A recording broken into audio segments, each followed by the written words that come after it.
Welcome to Prophecy in the News. My name is Dr. Kevin Clarkson, and I'm your host. I am glad today to be having a vigorous discussion with Jonathan Kahn.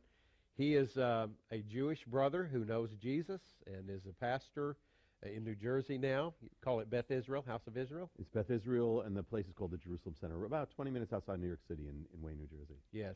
Tell us a bit about your ministry locally, if you could. Yeah, it's Jew and Gentile, people from all nations. It's literally a United Nations of people. With a Jewish flavor, we celebrate the holidays. Very shortly, we're going to be sounding the trumpet. Oh boy! And it's prophetic, and it's right. It's right near New York City, but it's been. It looks like Jerusalem. If you go in there, does it really? The walls are. You have the gates of Jerusalem. You have everything. It's like you're in Jerusalem. Oh my! Yeah. Incredible. So yeah. Maybe I'll get to visit sometime. That'd be wonderful. Well, listen, we are of great interest in your new book. I have it right here. The Mystery of the Shemitah. Mm-hmm. And this follows the Harbinger. Yes. And a 3,000-year-old mystery that holds the secret of America's future, the world's future, and your future. Yes. Our future. Yeah. Yes. Well, we have already discussed a bit about the background of the Harbinger and where we are. Yeah. We're actually about a year out from the close of another 7-year cycle. That's what tell us what Shemitah means and where it came from. Yeah. The Shemitah, and just for those who haven't heard, the Shemitah is a 3,000-year-old mystery that begins with God giving this to Moses, that the 7th year was the Shemitah, was the Sabbath year. No work, nothing of the land rest.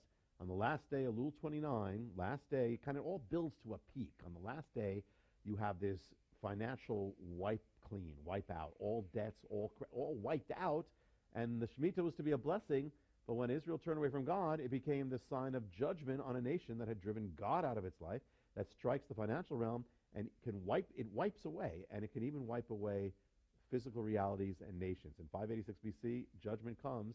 It's all based on the timing of the Shemitah. So the Shemitah is crucial, and what we've seen, and what I had an idea of in the Harbinger. It begins because I saw those two amazing really manifestations in 2001 and 2008. But I knew there was more, but I didn't know how much more. This mystery has been affecting everything, everywhere, all our lives. We can look at our lives and you can see that the Shemitah has been affecting everything from the financial realm, the rising and falling of the stock market, of the economy, of nations, the rise of America, fall of America, what may be, the world wars, global cataclysms, end time prophecy. It's the key of the timing, and it's amazing. As I've been learning more about this, I thought, boy, if we can connect the dots, and then I realized we're connecting the Shemitahs. Yeah. Because something significant, it seems to be happening at every point. And I don't know if your research told you economically or any economist weighed in on this. God must have had a purpose in letting them reset their debts every 7 years, resetting their credit. That would have been positive. It was positive. I do know, and I don't know much about it, but I do know that when home mortgages were first rolled out in early America, they were for 7 years. I heard that. They were based on Scripture. I heard that, yeah, and I heard the interesting thing, I'm going to throw something in that's not even in the book, but one of the things is there are certain times when the manifestation of the Shemitah in the behind the rise and fall of Wall Street or the economy, and we spoke of other ones, that it's amazing, their time to that. But it's stronger in some periods and lesser in other periods. And the interesting thing is that, okay, why is it stronger here, like the Great Depression and all that, and then in the last 40 years, and not? And was there a pattern? Well, here's the amazing thing. A financial analyst came to me, showed me a graph, and the thing is that there's something called it's the debt ratio. And what happens is, when you have more debt, remember the Shemitah wipes away debt. Right. When you have more debt, the debt ratio in America, the Shemitah, the manifestation becomes more intense. When you have less, it's less. And so our debt has been continually rising and rising. Well, and so what are we watching? We are headed for a Lulu. we are watching that. We said before how the phenomenon 2001, 2008 has been getting more and more intense. So it's so perfect. I mean, that's exactly what the Bible says. I believe in 2008 our national debt was near maybe 5 to 6 trillion. As we approach this coming one next fall, we'll be up to 17, 18 trillion. That's right. That doesn't portend good things. Doesn't portend good. Yeah. Yeah, so you have this. So as you said, I mean, on one hand, there's a positive thing, but on the other hand, when the nation turns against God, these things happen just like with Israel. Because what happened is they didn't observe the Shemitah, which was positive, so it came upon them in 586 BC, and that God said, and he said from the beginning in the Torah, he said, now the land is going to rest. Now the land is going to observe the Shemitah, so it's going to come. If it doesn't come naturally, it's going to come by force. Yes. It comes as judgment. So now what we're watching in America, the Shemitah is holding the key about judgment of a nation, and the debt is a sign of that. Because remember, in the Bible, one of the things it says, a sign of blessing is that you are not in debt, you are lending to nations. But if you turn away from God, God said to Israel, you're going to be in debt, in debt. America turned from being the greatest creditor nation to the greatest debtor nation. That's right. So the and that began happening in the 1970s, didn't it? Well, you have two things. In the 1980s, it shifted. That shifted. In the 1970s, around 72, 73, where we taught, which was also a key year, that's when really the debt ratio explodes. Explodes. Yeah, and that's what I mean. And that's where the Shemitah gets more and more intense, more and more intense, and linked to not only the economy, but even again the very landscape of nations. When we're talking about the potential of America falling. I mean, yes. One way or the other. Yeah. So here we have another one upon us. And we're seeing behind all of this the hand of God in How ways precise. that humans can't control. Yeah, because too many variables. Exactly. Billions of trades every minute. That's it. On computers. Yeah. And no man could direct this. Nobody. No government could direct this. No conspiracy could direct it, because this is every transaction in the world pretty much. Yes. And every whim, every hunch that someone has, sell, buy, sell, and it all converged 2001, converges on the greatest crash happens on the exact day appointed for over 3,000 years, down to the and second. that's the last day of the year, the 29th. 29, the day of nullification, when the financial realm is wiped out. The peak of the Shemitah comes the greatest crash in American history, and then, as we saw, 7 exact years, biblical years later, comes the other greatest crash. Exactly down. I mean, and Kevin, this is down to bell to bell. This is down to, talk about precise days, hours, minutes, and seconds. And I might remind our viewers, and you refine it if you want, but basically a biblical year is slightly different because it's based on a lunar cycle. Yeah, it's a lunar solar cycle, but yes. So it's not, for instance, the Shemitah reaches its peak in 2001, a 7-year cycle, on September 17th, 2001. And that comes the greatest crash. That's Elul 29. Right.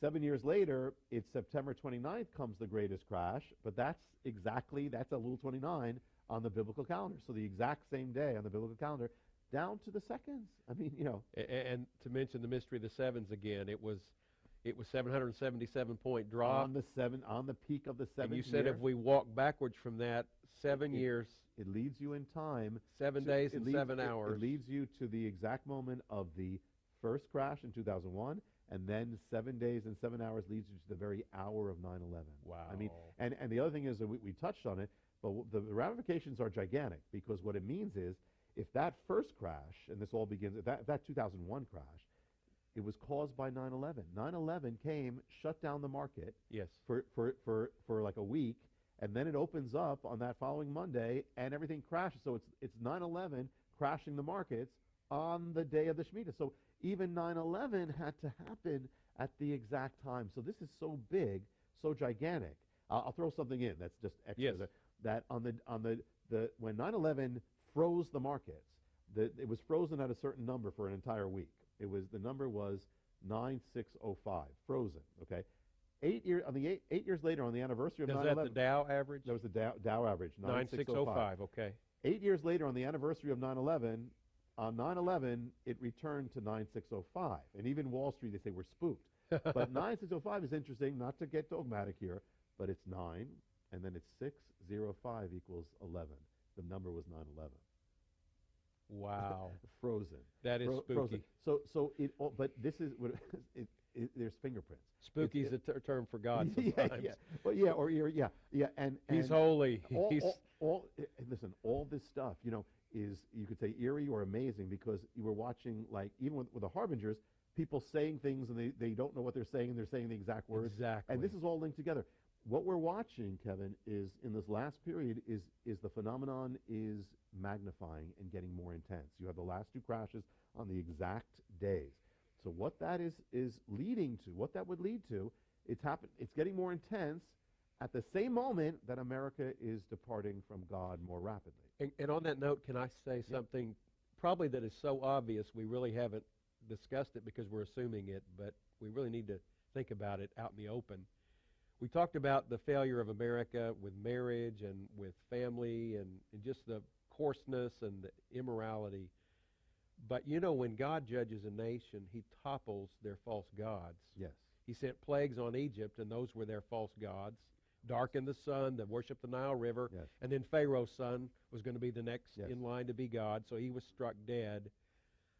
There's no doubt that America worships money. Mm-hmm. That is really our idol that's going to be toppled in this judgment. And we reach in our pocket and it says, in God we trust. Yeah, but it's really it's in gold we trust. Yes. Yes. Yeah, that's exactly it. One of the signs of judgment is exactly that, is that which the nation trusts in apart from God, or the gods of the nation, are judged. The World Trade Center was a symbol of America's financial prosperity, economic prosperity, and it was this mystery we talked about before that's in the book. It's the mystery of the towers, which is the pride of a nation. Mm-hmm. And then you have, we won't get into it because there's so much, but the sycamore was one of the harbingers. The sycamore was the sign of Wall Street's rise. Wall Street was called the Sycamore Association. And so here the sycamore was struck down right on Wall Street. So you have exactly what you said.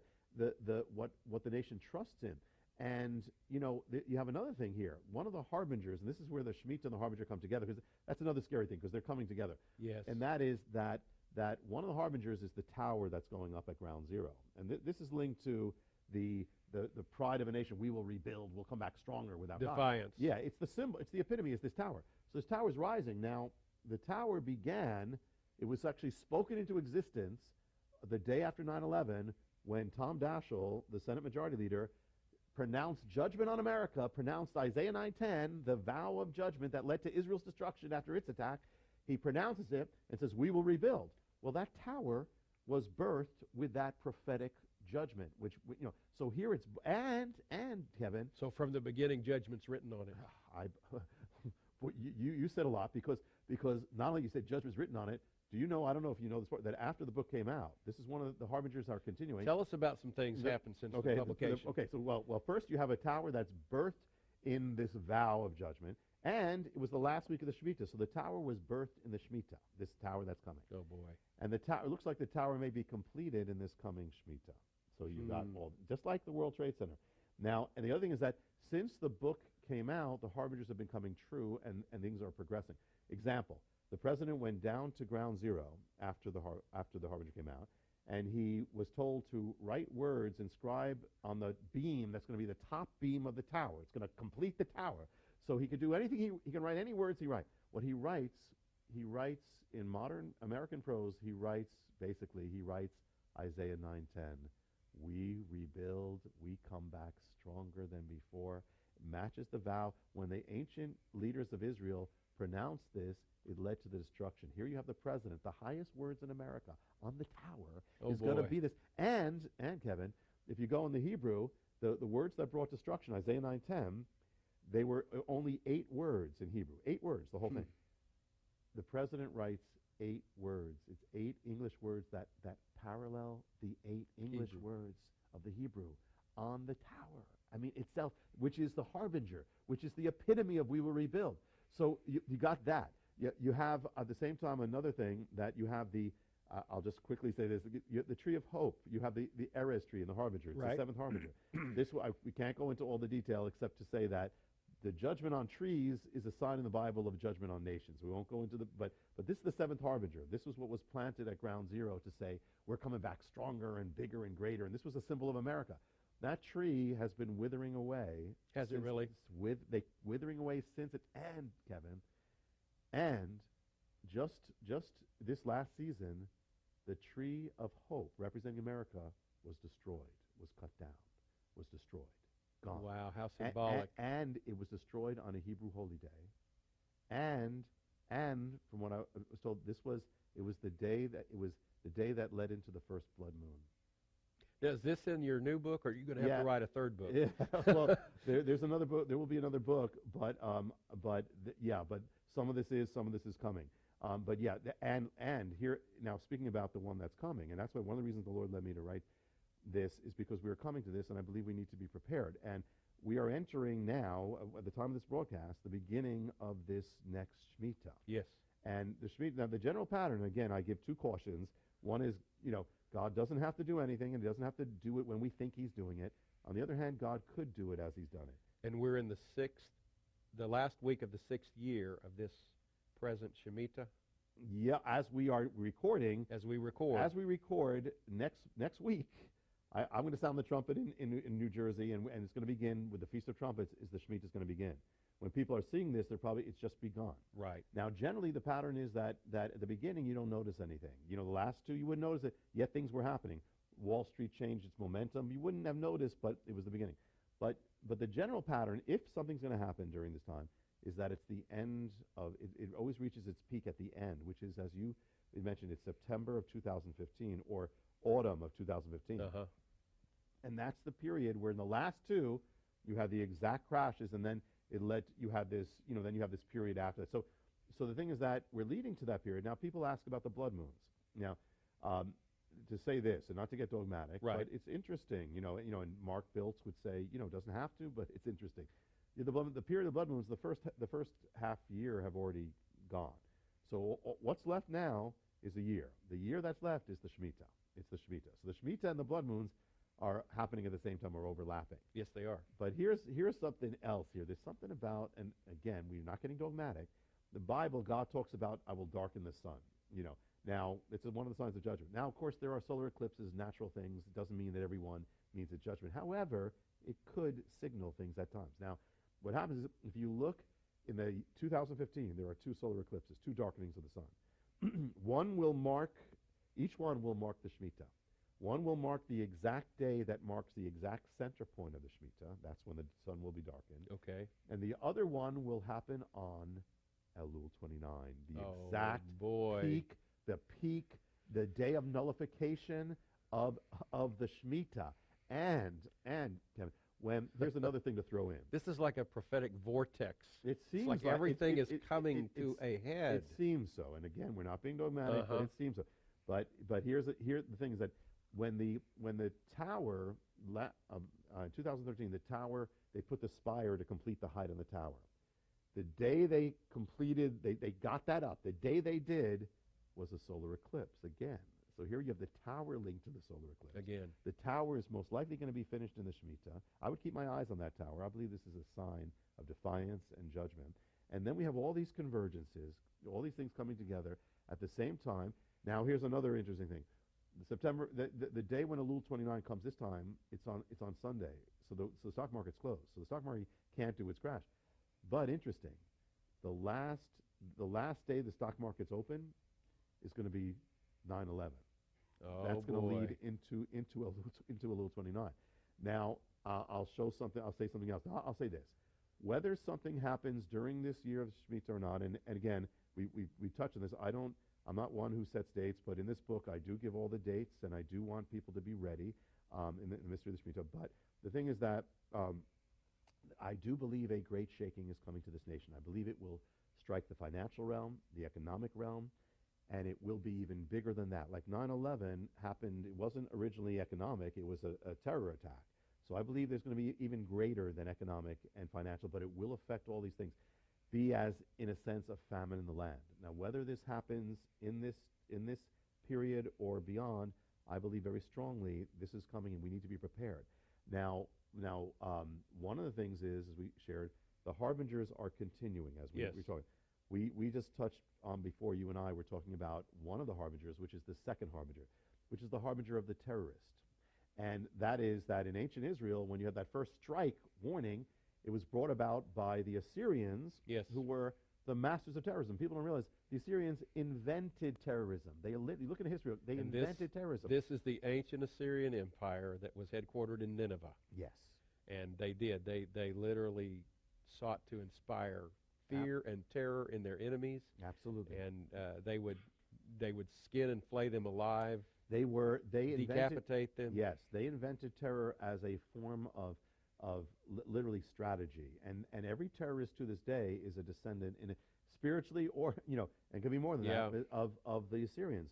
So you have the sign of, so the second harbinger in the harbinger is the sign of the Assyrian or the terrorist. So that this first strike on the nation is an act of terror, which happened to America 9/11. So I've always been wondering since then, because the pattern is that Israel, when it had that first strike by the Assyrians, but then years later, they didn't repent, but years later, they enter into another conflict with Assyria. And what happens is this second conflict brings destruction to the land. That's all right. It destroys the temple of the northern kingdom, Samaria, and they are deported and carried away. Yeah. So you have the same people who brought the first strike of terror. They are the ones, the nation gets into another conflict, and they bring the calamity. Well, so I'm watching, is America going to be involved in another calamity, another thing there? Well, just recently, I was in the Capitol. The Lord called me to speak to members of Congress. The President made a speech that night. He announced we are going to war with ISIS. ISIS is that they are centered in the same area, same geographic area, the core of ancient Assyria. That's Syria and Iraq. Iraq is ancient Assyria. They just took over Mosul, which is Nineveh. Yes. They are already being likened like no other people to the ancient Assyrians. They are bloodthirsty. They inflict terror on their people. They are an offshoot of Al-Qaeda, which means it's the same people. Here's the pattern: the same people as who did the strike of 9/11, and they are, the Assyrians literally decapitated their victims and they put them on display. ISIS decapitates their victims, right, puts them on display in social media, just like what the Assyrians would do to this day. Inspire terror. Yeah, so here we are. It's a bit chilling. We are now entering the second part of this, and they are terrorists. And the thing is, when the president announced this, it was the eve of 9/11 when he said this. When he announced it, and literally the date was 9/10. Isaiah 9:10 Oh boy, is the vow. I'm not saying. Well, and you and I are calling them ISIS, and my research leads me to believe that our president and others refer to them as ISIL. Yes, but that's Islamic State of Iran and the Levant. Yes, and I'm told that the Levant is a term that means the whole region. Yes, and there's no Israel in there. Of course, it's the obliteration of Israel. Yes. So when you declare ISIL, you're saying no Israel. Yeah, absolutely, and they would like no America too. Of course, we're the great Satan. Yes, Israel's the little Satan. And when the president made his speech, he did a weird thing. And there's always things, because here we're watching leaders actually voice these judgment things without even realizing these are signs. But he says basically the harbinger and the Shemitah talk about two shakings. You have 9/11, and then you have the economic collapse in 2008. He says 13 years ago, basically, we had this great shaking. And then he says 6 years ago, we had the economic shaking. Do the math. He mentioned 7 years apart. Well, number one, they're 7 years apart. 13 and minus 6. And when you add the 7, they come to the next completion. 15. And he announced this on the eve of 9/11. And this is all. He doesn't maybe even know what he's saying because he doesn't anymore. The high priest prophesied in the year that Jesus was the week that Jesus was crucified. And he didn't know he spoke prophecy. That's what's God will speak through anyone when He chooses to. Yes, that's what's happening with the harbingers, and then the president writing on the tower. So the thing is that we are heading now. The point of the Shemitah ultimately is to bring the nation back to God. That's the point. It's a shaking where everything else is shaken. Everything else the nation trusts in is shaken, and it's to bring the nation back to God. I believe a great shaking is coming, but the point of it is to bring the nation and all those who will listen back to God. That's why I wrote the book. And things are coming. And it is a word of hope, Jonathan. Ultimately, and I thank you for that word of hope. And I want to say to all of you, we do have a book offer. You can get this wonderful book, The Mystery of the Shemitah, and we're throwing in a bonus DVD of an 89-minute presentation Jonathan made about this topic, and that can be yours for $16.95 plus shipping and handling. And you call the 800 number on your screen, or you can get on the website, bookstore, and order it. Also, if you haven't read The Harbinger, we put this all together in one deluxe package for $29.95 plus shipping and handling. So please take advantage of that. And as our time begins to come to a close here, I do want to end on that word hope. The ancient nation of Assyria was ultimately destroyed by God, but one generation prior, God sent a prophet named Jonah. And he had a simple message: 40 days and Nineveh will fall. And we joke sometimes, we'll see somebody on the street corner with a sign that says turn or burn. Well, Jonah had a sign that just said burn, baby, burn. But they didn't know, but they turned. The king of Assyria, brutal though he was, heard the voice of God, and he repented, and he called his people to fast and pray, and God spared them. Now, he didn't spare the nation ultimately, but he spared a generation, and God will deal with each generation at a time. And even though he has a timetable, only he knows the mystery of that timetable. There is hope. And as we have quoted these verses to you from Joel 2:30 about the sun being darkened and the blood moon, I want to remember that those verses were pulled out by Peter on the day of Pentecost. When the church launched forth and the ministry to the nations began, Peter chose that very passage, and he said, what you're seeing here is that, this is that. God said, I'll pour out my Spirit on all flesh, and your sons and daughters will prophesy, your young men will see visions, your old men will dream dreams, there will be signs in the heavens above, they will be shaken, the sun will be darkened, the moon will be turned to blood. But then he said, and whoever calls on the name of the Lord shall be saved. So the church age was birthed in this very prophecy of the blood moon and the shaking, and it's going to end that way. But until that comes, if you call on the name of the Lord, you may be saved. Till then, this is Kevin Clarkson with Prophecy in the News. Let's keep looking up.